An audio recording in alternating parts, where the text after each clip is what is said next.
Good afternoon, everyone. This is Kosala, also known as Marventus, and it is Saturday. Saturday means, of course, it's the weekend, and I'm starting a new segment every week on the weekends, where we're going to be doing a sort of weekly roundup of interesting things happening in the gaming world.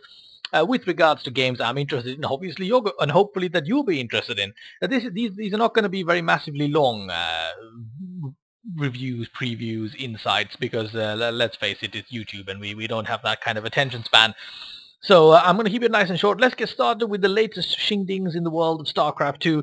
Patch 1.3.3 is already in development. We've just had 1.31, but we're going to have 1.3.3, or 1.3.2 as well, of course. But there's some nice stuff coming in here. It's not a huge patch, it's just some small things. And since we are primarily Zerg players on the channel, this is the bit that's interesting for us. Zerg the Spore Crawler. Root time decreased from 12 to 6. Epic.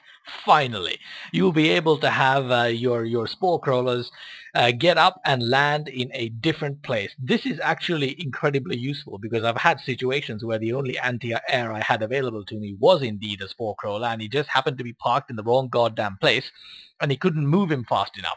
The spore crawler being movable much quicker is a brilliant concept. Brilliant indeed. Let's see what the other guys are getting. Protoss. Archons are now going to be classed as a massive unit. Pylon power radius decreased from 7.5 to 6.5. Aha! The Protoss are getting a little bit of a nerf. There we have it. Research warp gate time is increased from 140 to 180. Thank goodness, because let's face it, that 4-gate warp push is just too difficult to handle. Possible, but way difficult. Gateway sentry time, train time has been decreased, Stalker train time has been decreased, and Zealot train time has been decreased. There you have it. A little bit of a buff coming in there for the Gateway units. Warp Gate unit train times remain unchanged. Thank goodness. Terran, salvage resource returned reduced from 100% to 75%. Oh, you're not going to be able to get 100% of that bunker right cost back. Well, boo-hoo. Ghosts cost change from 150 to 200, 100. So less gas, more minerals. No real total cost change there. Small changes there for everyone, but really quite remarkable ones, and I think will actually add some nice value to the game. And now I am going to do a bit of a flashback to a game I used to play. I used to be a big World of Warcrafter, played it for a good solid 4.5 years, thought it was an excellent game, but the armor sets always tickled me. Now here we have it, the latest tier 12 armor sets are now in preview, and I just had to show you this, even though I don't play World of Warcraft anymore. Get a load of this. This is the tier 12 rogue armor set, and I ask you, what kind of rogue is going to manage to do anything remotely stealthy in that outfit? What exactly is he going to do? Stand next to a wall and pray nobody sees him? Is he going to clunk his way next to somebody trying to backstab him with those shoulders? Oh, I think not. It is just a ludicrous armor set. And don't get me wrong here, I think World of Warcraft is an incredibly fun game, and I had lots of fun times in it. But dear God, the armor design, dear God, I say. Terrible, terrible. A game I am playing these days is Rift. And for those of you who have missed it, Rift has now got mobile authenticators for both the iOS devices and for the Android ones. This is the concept of stolen accounts has been plaguing Rift in quite large numbers. Although, to be honest, I've never had any of my accounts stolen for any reason. But some of my friends have had, and it is a traumatic experience, as we know. Logging in to find that you have no characters, are not able to log in, don't have access to your loot and money, yada yada yada. So there we have. They are followed in Blizzard's footsteps. There are now authenticators. If you think that you are at risk, or well, even if you are not, and you happen to have an iOS device or an Android device, there you have it. If you are a Rift gamer, your account can now be secured to a higher degree. And as my weekly spotlight, I should say, I'm gonna pick a game that I think everybody should know something about. DizX Human Revolution, the next phase of DizX. I believe this is the third one. I really don't know how to pronounce that. I'm gonna call it DizX because the other pronunciation is Diz, and I simply can't run around the place saying Diz, because that just sounds like I'm about to throw up. So DizX it is. Human Revolution. Now, I shit you not, the original 2 DizX games were absolutely the best PC games ever made. They were absolutely top-notch. If you have not played them, buy them now, play them, enjoy them. They are epic. absolutely epic. In fact, if you don't own a PC, it is worth going out and buying a PC to do nothing else but play Deus Ex 1 and 2. Absolutely excellent. If you have not heard about the third and latest edition that is about to pop out any month now, definitely go and check out this article at GameSpot. They've got extensive coverage with videos and screenshots, analyses. This latest one is about weapon upgrades, augmentations, and hacking. They've got a series that goes back all the way. Let's click on the previews and futures, give you a little previews and features rather, not futures.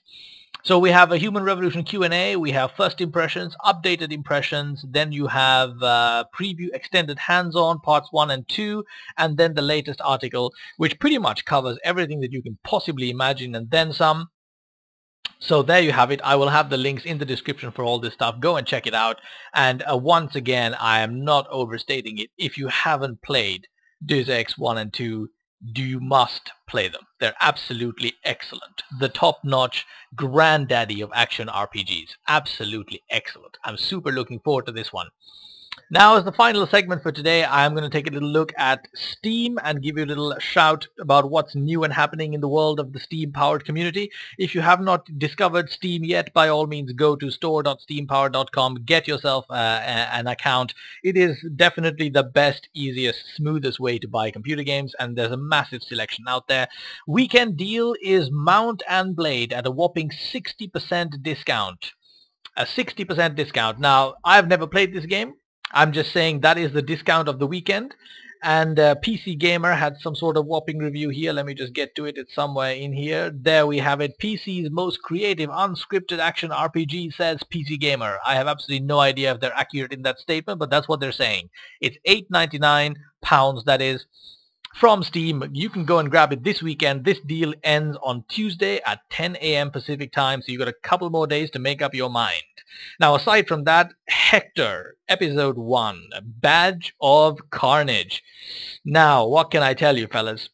I am definitely going to grab this game later on to check it out. It just looks too hilarious. It's kind of an adult, raunchy, slapstick version of a detective adventure story. It looks incredibly funny. Definitely check it out if you haven't already done so. I'm not saying you should go and buy it. I'm saying it's great that there are some original games coming out in the world these days. Indie developers have got loads of stuff coming out on Steam. So if you haven't become a Steam member yet, definitely grab it and check out the fun stuff that people do. Now, there was one other thing around here that I wanted to find. Oh yes, Magica has released Magica Marshlands, which is their latest upgrade, or not upgrade, their latest expansion for the Magica series.